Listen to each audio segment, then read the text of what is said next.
a question as I'm talking, just place it in the chat, and hopefully I'll see it.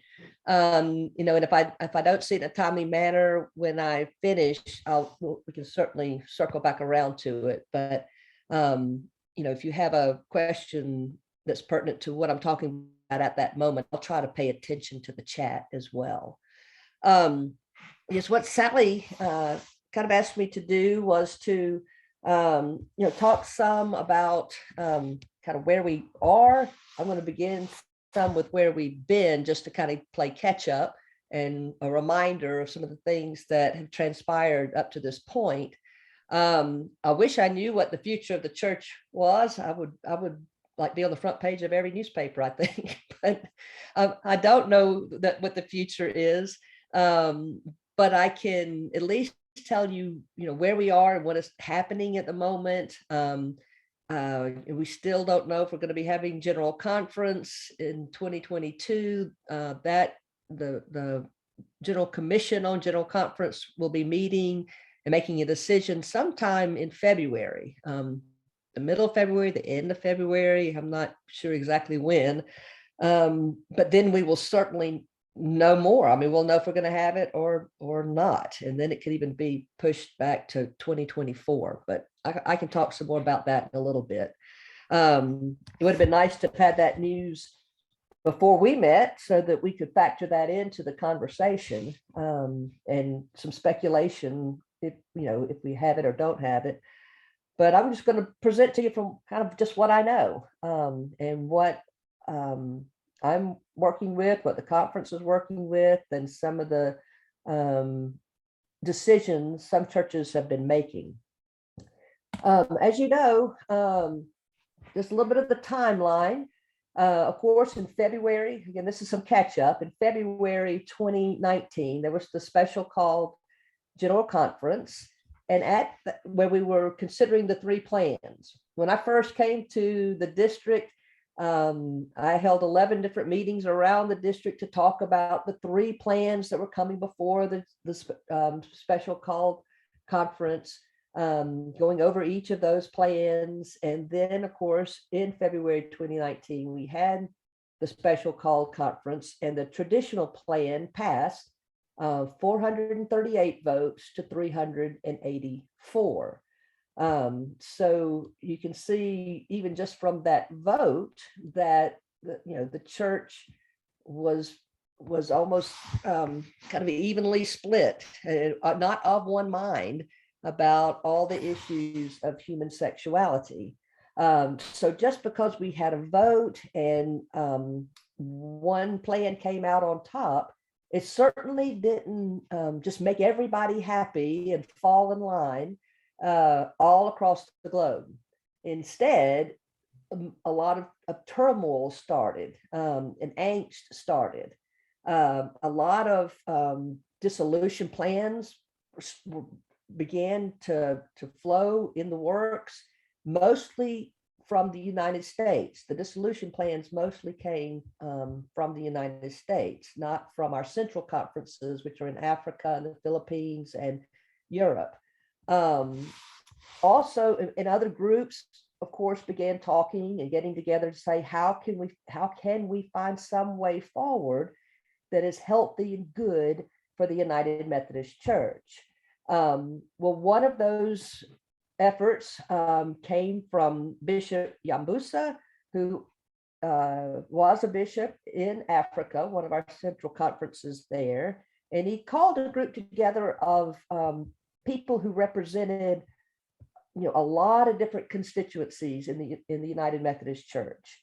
Those who were for full inclusion concerning human sexuality, those who were extremely opposed, those who in the middle somewhere, where to say, let different churches choose and pastors choose their course of action concerning marriage and ordination.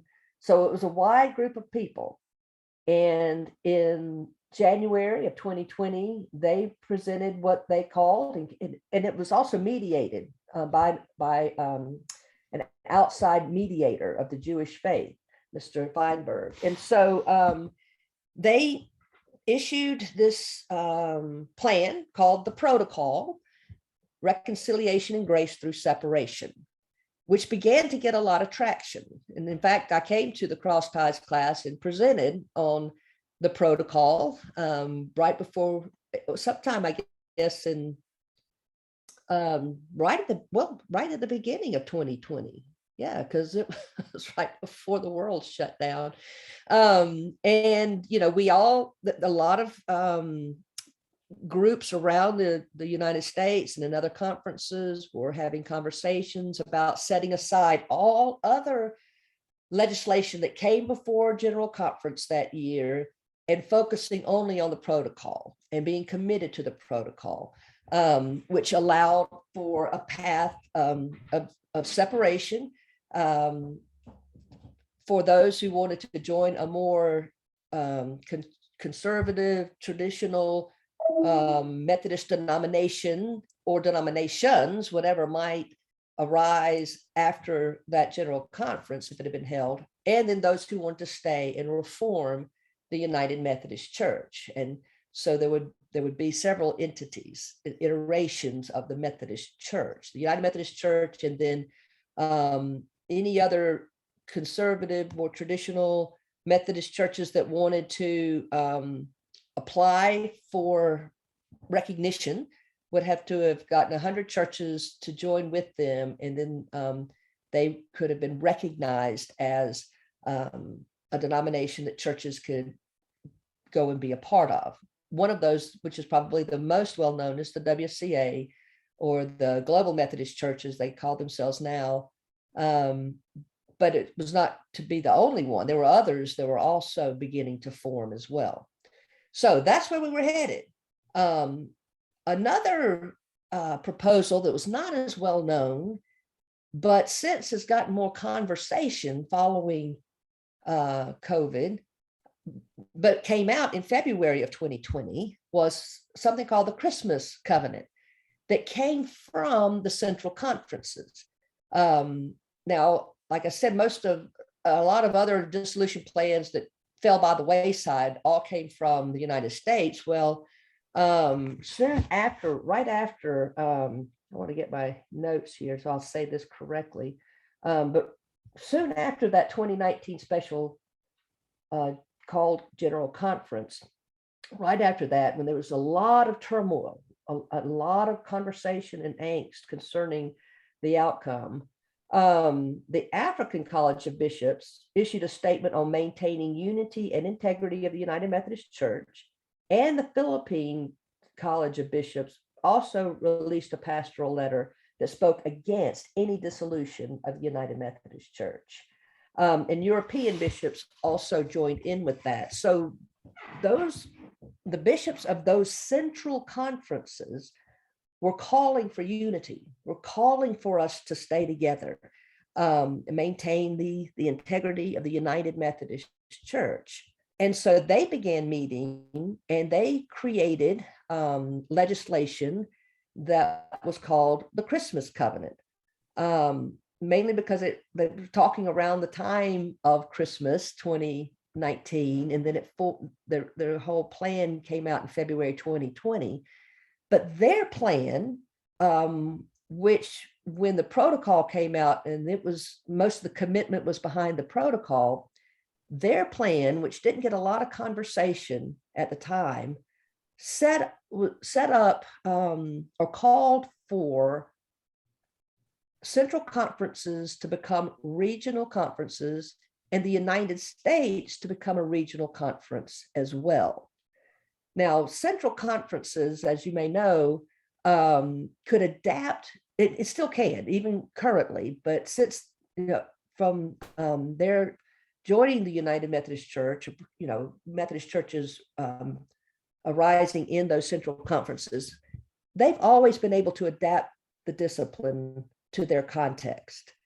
They've never had to take the discipline that we have and that we follow in the United States and follow it word for word. They've been able to take parts of it and adapt it to their again, their context, whether it was in Europe, the Philippines, the different conferences in Africa. And so their proposal would have made the United States a regional conference as well, with the ability to adapt parts of the discipline to its context. And then the proposal they also purported would kind of put all of the United Methodist Church's annual conferences, jurisdictional conferences, central conferences on even footing. The United States wouldn't necessarily be the parent of all these central conferences. It would be on even footing with all of the central conferences. And the names would be changed to regional conferences. I hope that's not too confusing. But and you can read the whole covenant if you just Google it the Christmas Covenant, United Methodist Church. You can find the entire proposal there and the legislation that was coming before General Conference at the same time as the protocol. So that was out there as well. But like I said, most of the energy was behind the protocol. Well, then we know what happened. In March of 2020, this little virus here took over the world and everything shut down, things changed. Technology like we are experiencing at the moment, became the norm as we stayed home protecting ourselves, but trying to maintain some sense of community and gathering. And so we know exactly what COVID-19 created and has kind of, we've had to be at its mercy over the last 2 years.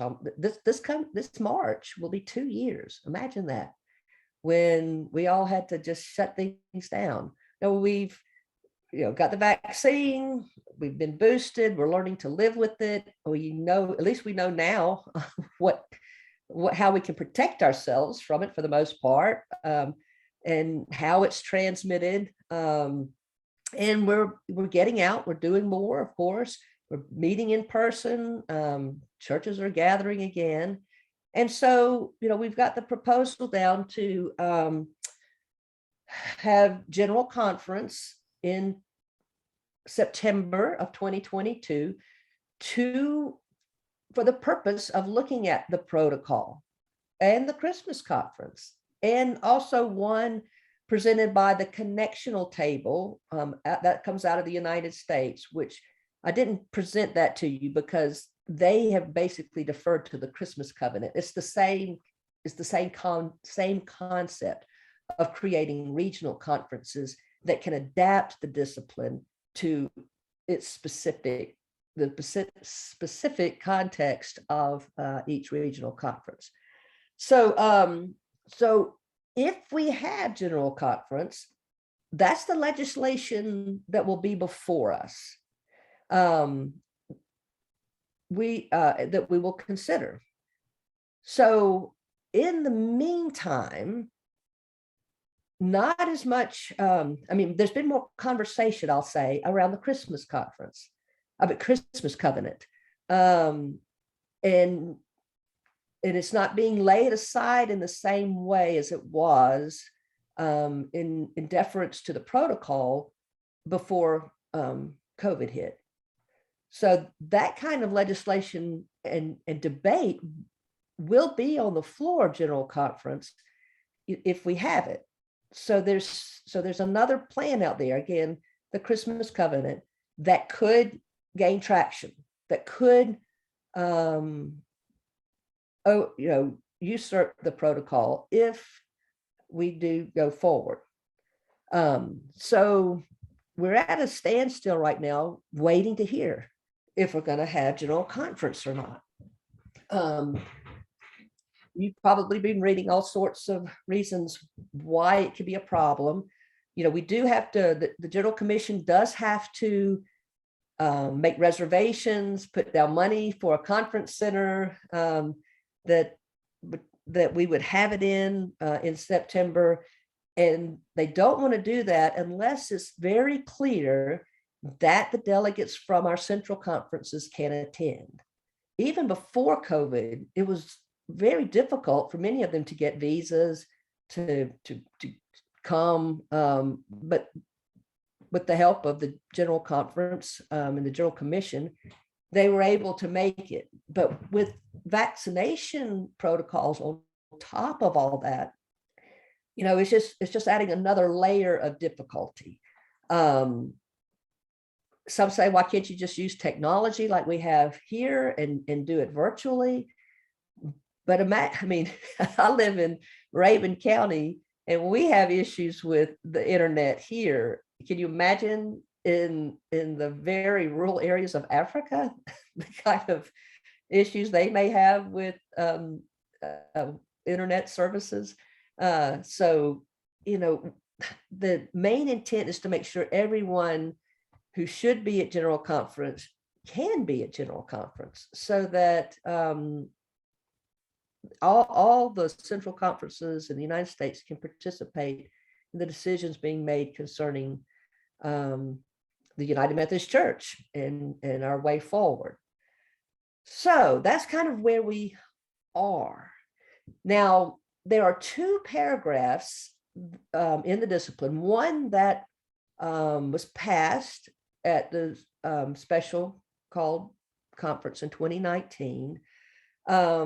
And since a new discipline has never been printed in a hardback, I don't think, that not the 2019, but it's online so you can see it. And actually, I'm going to call, oh, sorry, I didn't realize, I forgot I had another slide there. Yeah, the consequence of COVID was 2020 General Conference was postponed, then the 2021 was postponed, and now, we're left wondering about the 2022 General Conference.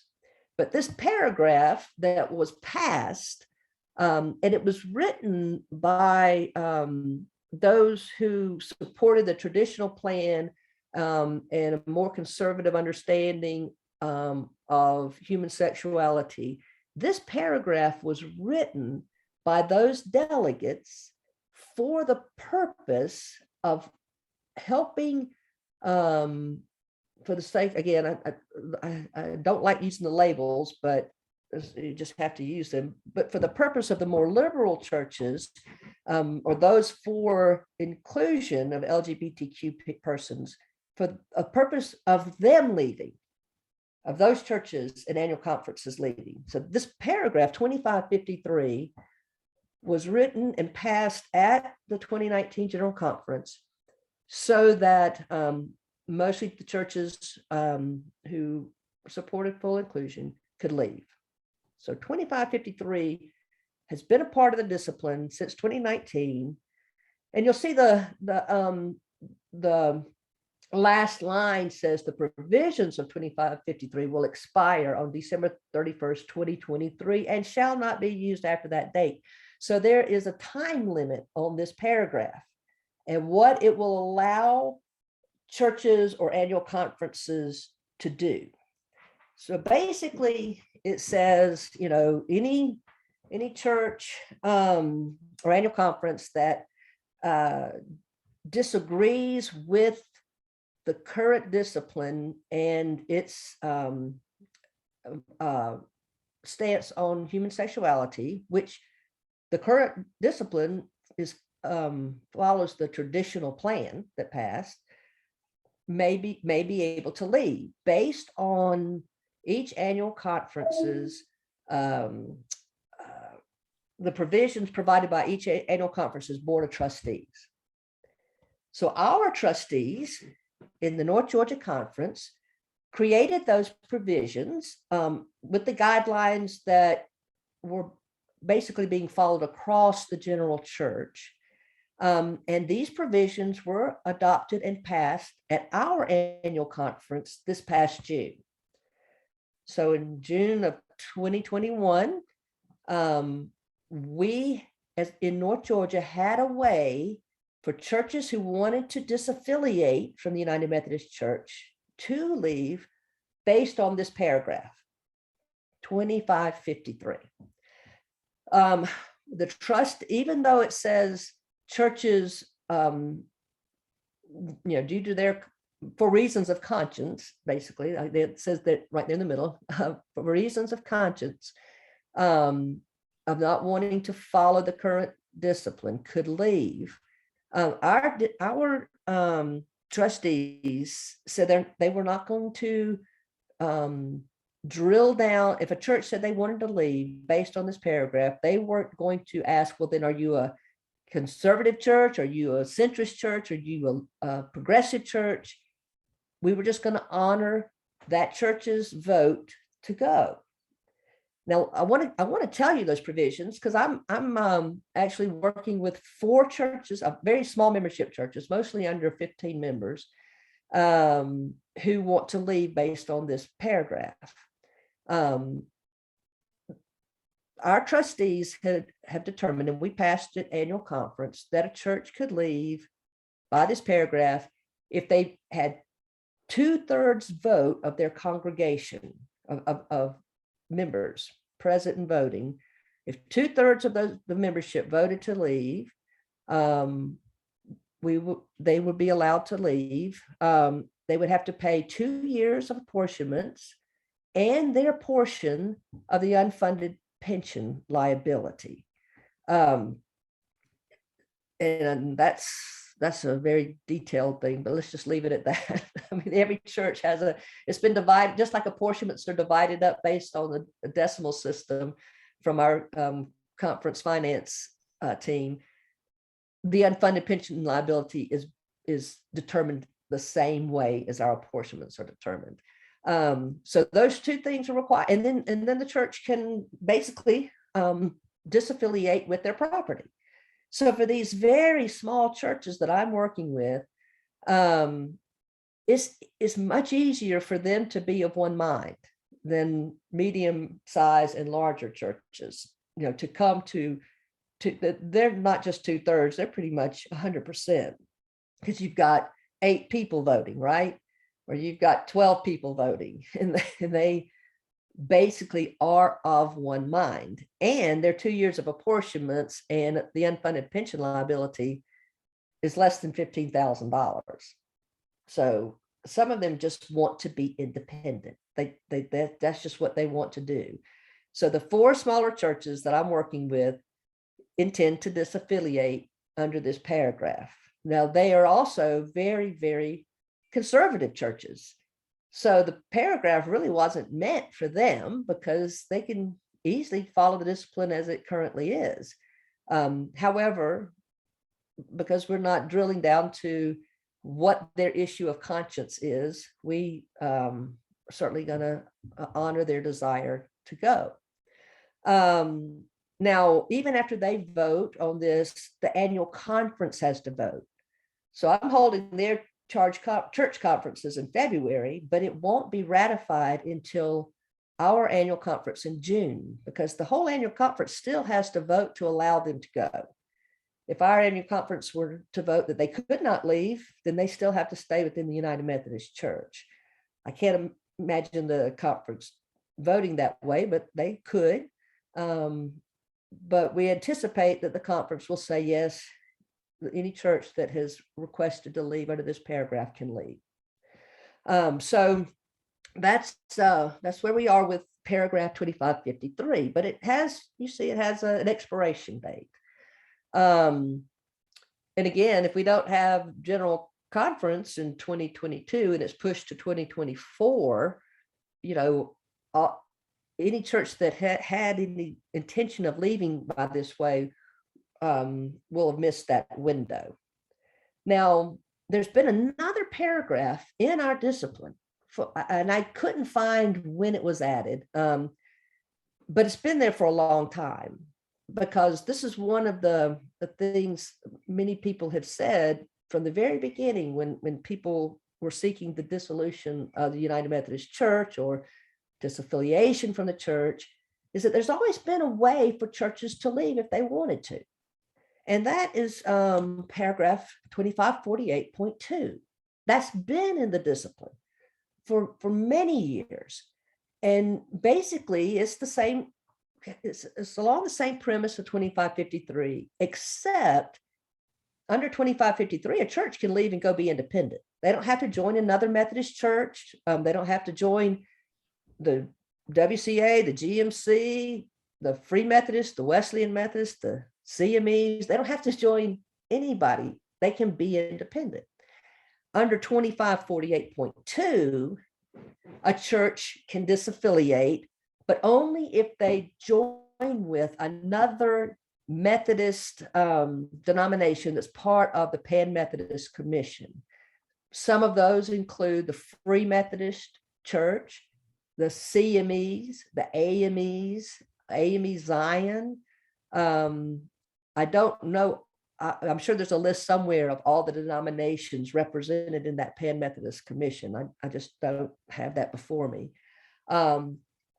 So a church can leave in that manner too. Now, they still have to follow provisions required by the trustees, and they would be something like the 2 years of apportionments and the unfunded pension liability. Again, a church would not be paying for its property to leave. The deed would just be transferred over to one of those new denominations. For example, Fraser Memorial in Alabama, they have disaffiliated under this paragraph and joined with the Free Methodists. There's a church out in Texas, same thing. They disaffiliated and joined the Free Methodist as well. The smaller churches I'm working with they don't want to join any denomination.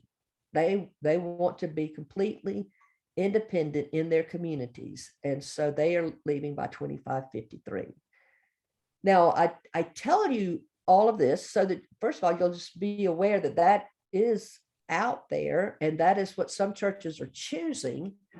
And you're going to hear from Randy Hardy next week about the same issue, except some of the dangers of large, medium, and larger churches going down this path, mainly because you've got to have 2/3 vote or more if your church council requires that. And most of our churches, I mean, think about your Gainesville, I think about so many churches in the district. It's more like 50. I mean, it's the numbers aren't there in such a way that there's going to be losers, winners and losers if a vote is held. People are going to be split. People are going to be hurt. And churches would be hurt in enormous ways if it came to a vote concerning one of these paragraphs. I mean, this is, of course, my opinion, but I think of my home church and people who have lived with one another for generations and certainly have never been on the same side politically, theologically, I mean, throughout the community. And I think of the relationships that would be hurt. I think of, people walking away in a church. Most of our medium to larger size churches, they're not going to be able to survive with just the resources of 50% of their church or 40% of their church, which might happen if some of the medium or larger churches followed one of these paragraphs.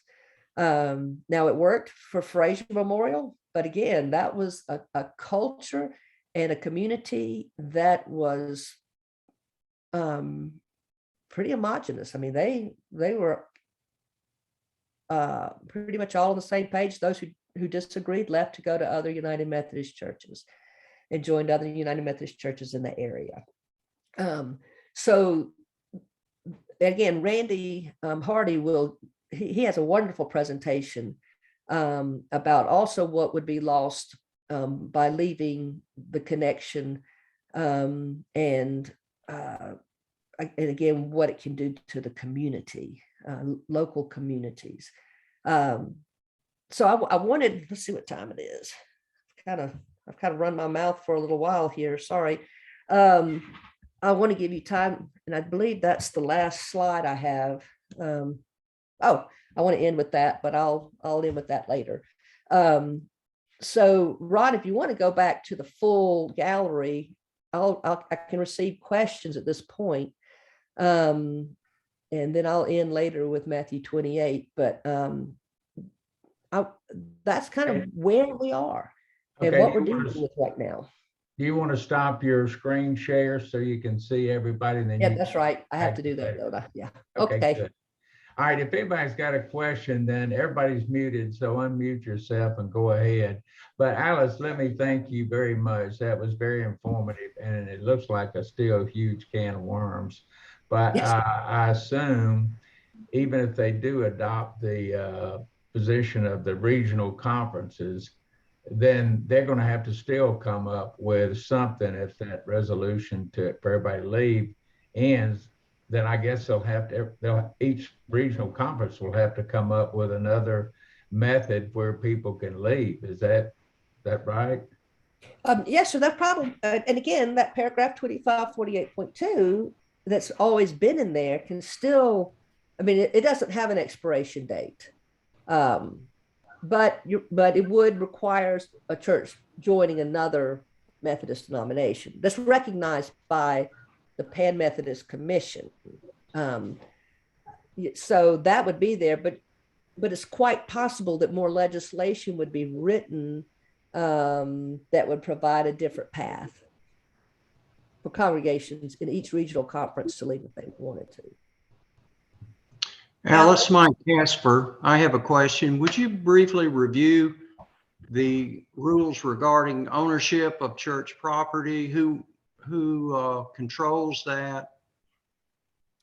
Right. From the time of John Wesley, the deeds of all local churches were held in trust by the Methodist Church and then the United Methodist Church. And I kind of describe it as a wedding ring. It was a way to hold the covenant together, because you can imagine through all these years of the Methodist denomination, there have been many reasons for people to leave, and many reasons for local congregations to leave. You know, I mean, just I can think of many, you know, churches who said, you know, don't believe women should be in leadership in a congregation. So we're just going to leave the Methodist Church. Well, the deed that is held in trust kind of just holds us together and helps us move through any disagreements that we might have to maintain a sense of unity. So the United Methodist Church, basically, because of that trust clause in each deed, has authority over all church property. Is that conference or district, or how to? It's the entire denomination, but the conference trustees would basically hold, make decisions of conference properties, but it's really seen as the denomination as a whole. And then each annual conference has trustees that help oversee all of that. Thank you. Alice, I have a question related to these paragraphs and disaffiliation. And a lot of us have read the information about what's going on at Mount Bethel.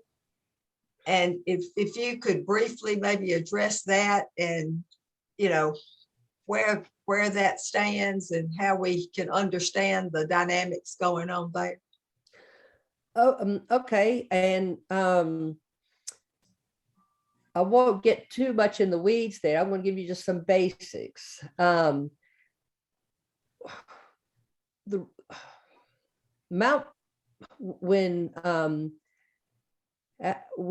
Mount Bethel refused their new leadership, you know, be like if we send a new pastor to Gainesville and they say, we're not going to take him. We're just not going to do that. And then the pastor there turned in his credentials so that he was no longer a United Methodist pastor, which put that church in jeopardy, because basically they were being led by someone who was not a United Methodist pastor anymore. I mean, the discipline at all sorts of places was being broken at that point. Now, to put it simply, if they had received their new pastor and requested to leave under this paragraph by being a church in good standing, you know, they could have followed down that path, but they were closed for exigent circumstances because they were not, there was no one ordering the life of the church there who was a United Methodist pastor anymore. And so that's one of the main reasons it was closed for exigent circumstances, was because of, I mean, every Methodist church is being, you know, is under the authority and order of a United Methodist pastor who is accountable to the annual conference, and that was no longer there. So that's why, and you know, they petitioned to leave by 2553 when they were no longer recognized as, you know, a United Methodist Church, based on not having the leadership there. That's to put it very simply. Alice, it's Linda Askew. Hey, Linda. How are you? Doing fine, thank you. Much for coming. There's been some frustration among many in our church that as a church, we are looking the other way. We're not talking about this. We're not informing ourselves about what has happened and what the possibilities might be. There's confusion about, does a church vote? Do they not vote? Does the annual conference vote? What to do if your church doesn't like what the conference likes? Anyway, be that as it may, I do have a question. If the General Conference does meet in 2022, will other proposals be received at that time, or will they just debate the ones that have gone forward? That's a good question. And I'm not, I won't really know till the General Commission determines it. But as it stands, it would be no, because we've already received the what's called the Advanced Christian Advocate that has all the legislation in it. We received, I've still got mine that came before the world shut down, that has all the legislation that was coming before us in 2020. They could say that they'll have an open window for additional legislation to be presented, and then they would print new Christian daily advanced Christian, what's it called, the Daily Advanced Christian Advocate, that they would print new ones. I'm just not sure, but currently at the moment we would only look at what has been submitted at this point. Thank you. Now, there is a provision in the discipline that if an annual conference votes on particular legislation, it could come before a general conference. So, you know, if the North Georgia Conference wrote a petition of some sort concerning, you know, something that they want the general conference to determine, to vote on, as a general annual conference, we could vote on it and submit it. And that's what happened in the Philippines with the Christmas covenant, because they didn't get that legislation in by the deadline. And so the annual conference voted on it, put it forward, and it was before us. And so it made it into the Christian Advocate.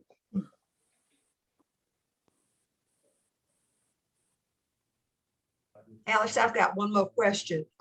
There's a small church in Hancock County, close to where Johnny grew up, that a year or two ago, or maybe even a little longer than that, no longer has Methodist in their name, under, you know, their name. And I assume they went through the disaffiliation process, or they just changed their sign and decided they weren't going to be Methodist anymore. You know. And again, it's a small church, but when you take these really small churches outside of the umbrella that the United Methodist Church offers for them, kind of a safety net, I guess, in some respects. Of course, if it's 15 people, that's different from a congregation of thousands. But, are they going to survive, or are they just gonna, as the membership passes on, end up closing? Or what sort of future do you have if you're out there by yourself as a church? Right. That I guess just remains to be seen with each individual church. My first year here, I had a real small church. It had 8 people that there was a reversion clause in their deed, which said, if they ever closed, it would go back to the owners. I mean, the original owners of the land. But they wanted to exercise that revision clause. And so, I worked with the trustees, and we helped them move towards being an independent church based on that reversion clause. And I rode by there not long ago, and the weeds, the grass has completely grown up around the church. The paint's peeling. The sign is just hanging by one little, one part. It's in complete disarray. And I mean, it looks like that church didn't make it. And they even asked when we held the final vote, they asked me, "Are you going to send us a pastor?" And I was like, "No, you're no longer United Methodist. You're not under my authority. I will not be sending you a pastor." And it's, for those independent churches like that, especially the smaller ones, finding a pastor is going to be very difficult. Finding someone who can lead them and who has been vetted and has some credentialing and education. And, we make sure they've gone through sexual ethics training, so there's a lot that takes place in credentialing pastors to serve even the smallest of our churches that won't be done, won't be held. It is hard for them to find somebody to come and pastor them. And also some of them become, when you become a closed system, and inward focused, it's not long before by attrition, you do die. The church does die. There is one more thing I do want to put out there, because, and I think Randy will talk about it next week as well, probably, but, if we were to move forward, and yes, the United Methodist Church needs reform. I mean, most systems need reform. Most communities need reform of some kind. And the language about marrying same-sex couples or the ordination of LGBTQ persons is taken out. Still, if it's taken out, there's still the option for local churches to say, in our congregation, we're not going to do same-sex unions, and they can work with their boards of ordained ministry and cabinets to say, I've still got churches who say, we will not receive an African-American, we will not receive a woman. We're not going to send somebody into that situation where they're not going to be accepted, or not going to be able to lead well or work with the congregation. We have other congregations saying, we would like to have a cross-racial appointment. They're asking for that. And we're able to work with that. But no church would ever, and this is kind of just when I hear people make presentations saying churches would be forced to hold same-sex unions, a pastor even now does not have to do any wedding they do not feel like they should do. I mean, I have turned down some heterosexual couples who've come to me, and after counseling with them and talking with them, I don't feel good about marrying them. And I have the right to not do that. They can get some, a justice of the peace or somebody else to marry them. Every congregation I've served has created wedding policies. Again, for a lot of times for the protection of the church property, because I've seen church property harmed when like visiting people coming and just want to get married in a beautiful church. But y'all, I'm sure y'all have wedding policies, and you know, if we take the language out of the discipline, every church is still going to be able to live out of their own convictions in their context concerning marriage and ordination. But it's often used, I think, as some sort of scare tactic to say, you'll have to do these things, you'll have to do this. And it's, you know, you really would not have to do any of that. Alice, Or let you me choose ask to do it. Let me Yes, ask you this then. I mean, let's assume the conference comes up with a proposal.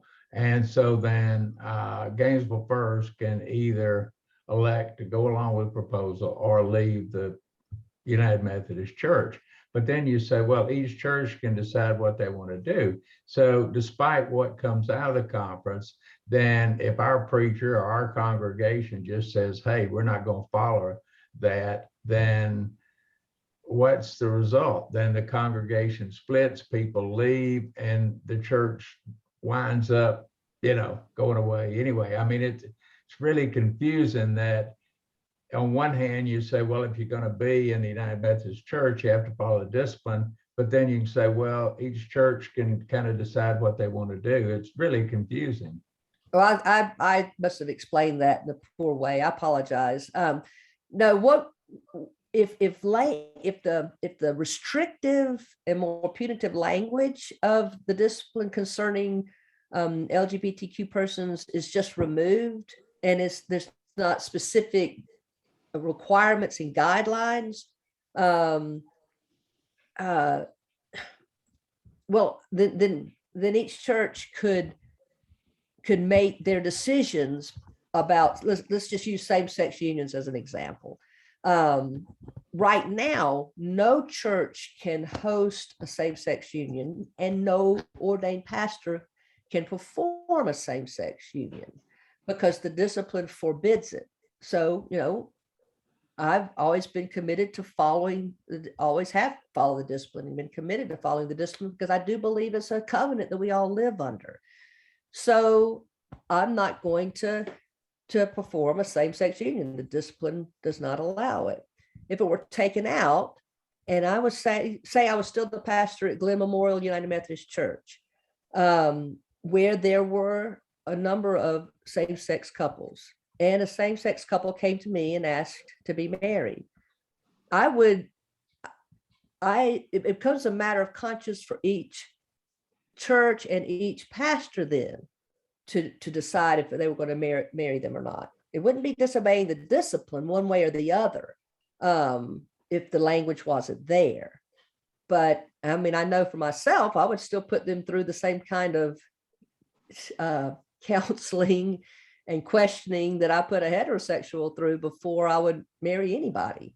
And I would also have the option not to, or the option to, if it's just taken out. So the discipline wouldn't be broken, because there are churches all and conferences all over the United States, as we know, where that the hard answer would be no, we're not going to have any same-sex unions. But then, you know, look out.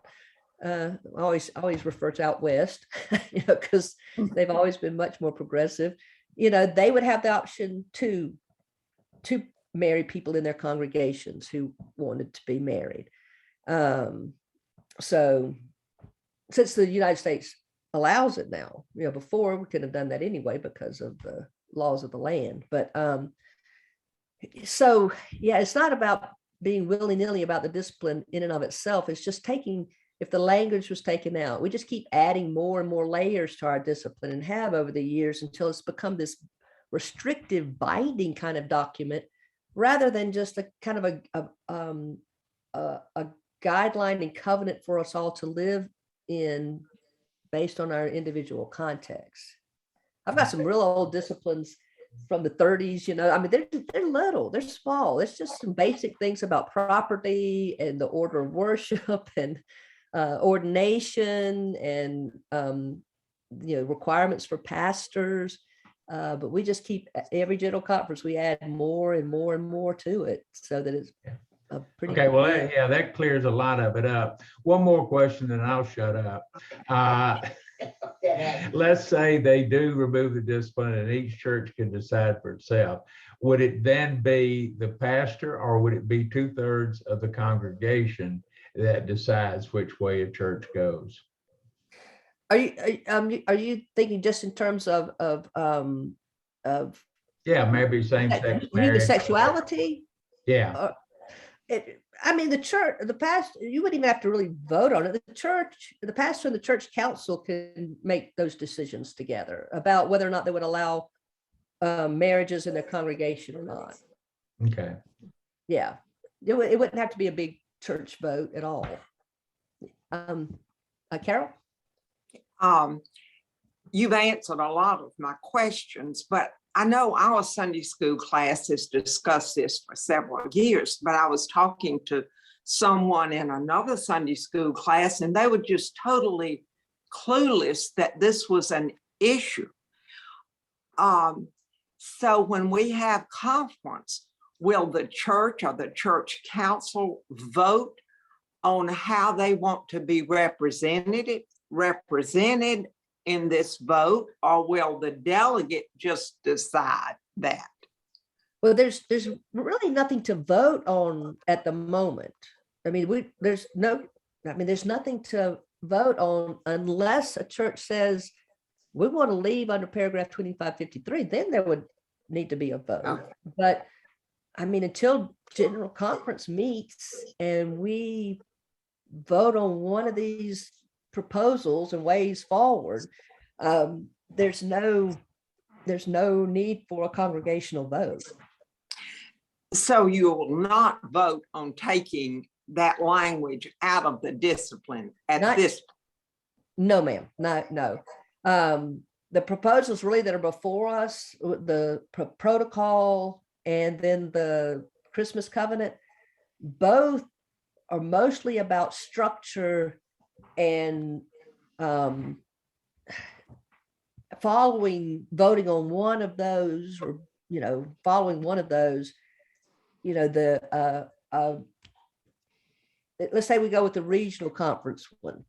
Well, let's say we go with the protocol, and there's a way out for churches who want to join a new denomination, and churches who want to stay and reform the United Methodist Church. That's when the new disciplines in language about disciplines would then be voted on after that. I mean, we've got years of this ahead of us, folks. It's just yeah. Our structure of General Conference probably worked, I think, a long time ago when we were much smaller. But now that we're so large and global, almost 1,000 people gathered in a room trying to vote on something is cumbersome and just almost impossible, especially when you follow Robert's Rules of Order and you've got amendments and motions and amendments to the amendments, and you got everybody trying to stand up and make another amendment. It's just cumbersome. It's not a good way to do things.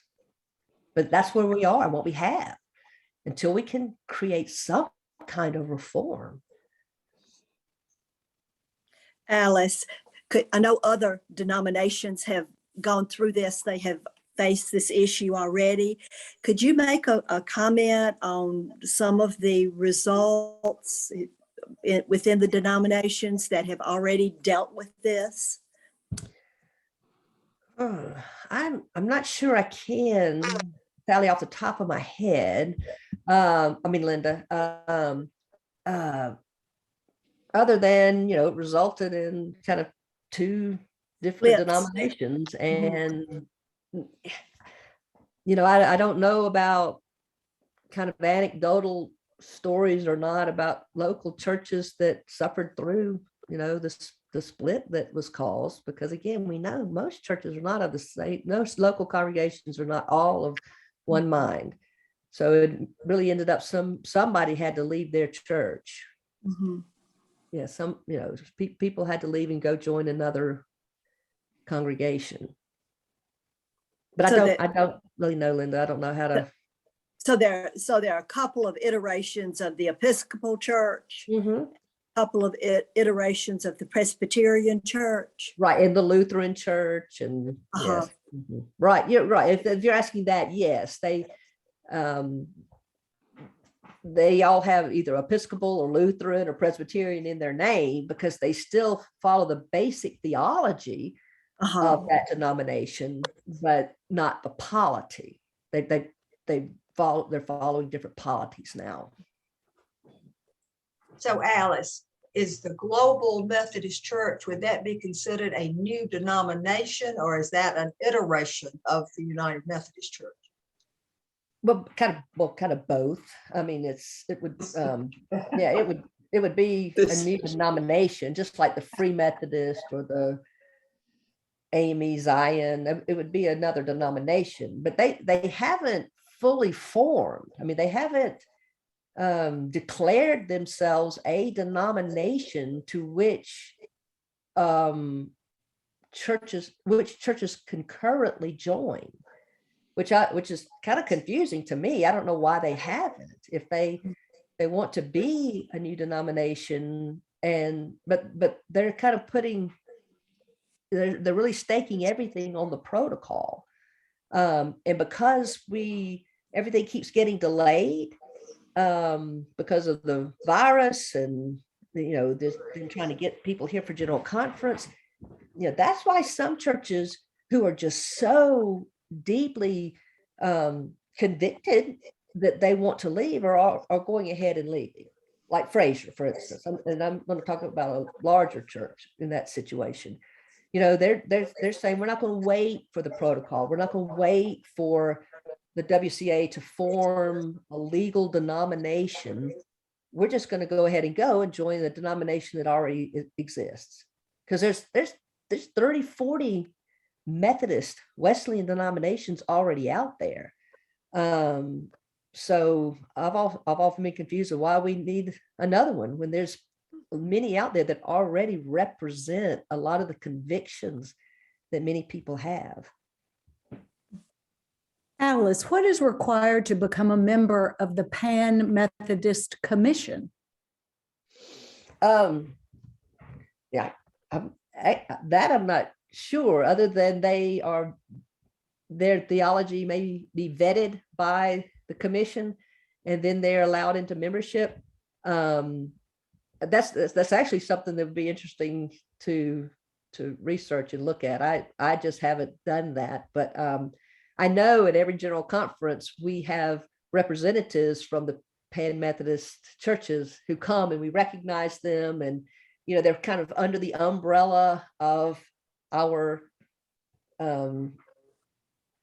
the church in general, and there's a lot of respect for one another. But I imagine it has to do with just theology of Wesleyan theology, and just recognition, acceptance into that commission. I know that's actually something I'm going to be looking more deeply into as well, just to see who is a part of that.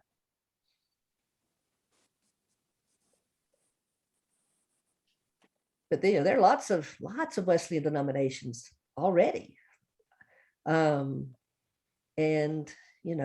people feel like that another denomination really represents their deepest convictions.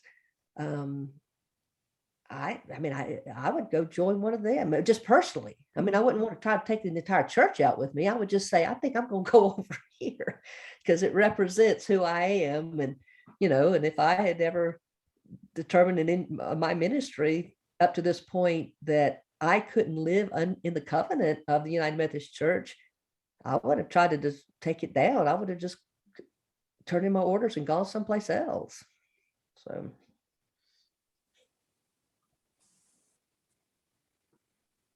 Any other questions, comments? What I've been telling churches, and that was the last slide I had, but it is the Great Commission, is that in the churches that I see, especially just in the districts, as those are the churches I work with the most, that I see are just thriving and moving forward, are those who are putting their time and effort and energy into serving their communities and to deepening their own discipleship. Those are, because until we really have something to vote on, there's really no need to put our time and effort, energy in that, in my opinion. Again, this is my opinion, but I feel like following the Great Commission of going and telling people about the love of Jesus Christ and inviting them into a relationship with Jesus, and then following a discipleship path and serving others who are underrepresented and underserved. I think that's our basic calling, just as Christians, and to put our effort into that. It is important. I don't say it's not important to talk about the issues, and it's not important to be aware and to be educated about all the stuff that's facing the United Methodist Church, because what you're doing is important to have these conversations. But for that to be the main energy, I think is detrimental to a church. I think knowing where we are, what we're doing is critical. But the bottom line is just, for me, sharing the love of Jesus Christ and welcoming people to our congregations and saying we're going to grow in our discipleship together and seek to follow the way and the will of God. Sounds simple, but I think we sometimes make it difficult. Alice, thank you so much for being with us this morning. Sally just sent me a text and said she lost her internet, her screen froze. So that's why she's not on anymore. So if there's any more questions, go ahead. If not, if you want to share your screen and share that passage with us, then, Yeah, I'd like to share that last bit again, because it's what I believe. Let's see, I've got to get out of this view here so I can read it. Okay. Let me just read this as kind of our closing words together. Now the 11 disciples went to Galilee, to the mountain where Jesus told them to go. When they saw him, they worshiped him, but some doubted. I think that's important to note, is that there's going to be some doubt. There's going to be some questions and wondering, but they worshiped him, and some doubted. And then Jesus came near and spoke to them. I've received all authority in heaven and on earth. Therefore, go and make disciples of all nations, baptizing them in the name of the Father and of the Son and of the Holy Spirit, teaching them to obey everything that I've commanded you. And another important thing is to think about, what did Jesus command us to do? And what did he say the greatest commandment was? To love God and to love neighbor. Everything I've commanded you to do. Look, I myself will be with you every day, until the end of the present age. I think that's a great final word that Jesus left us with, and one for us to think about every day and to follow, that there's going to be doubts, there's going to be questions, there's going to be times of wondering. But if we follow everything he commanded us to do, I'm thinking about the commands that Jesus talked about, which were mostly loving God with our heart, mind, and soul, and loving our neighbor as ourselves, in whatever way that manifests itself. So thanks for allowing me to be with you today, and sorry we couldn't be in person, but hopefully I can be with you in person again in the near future.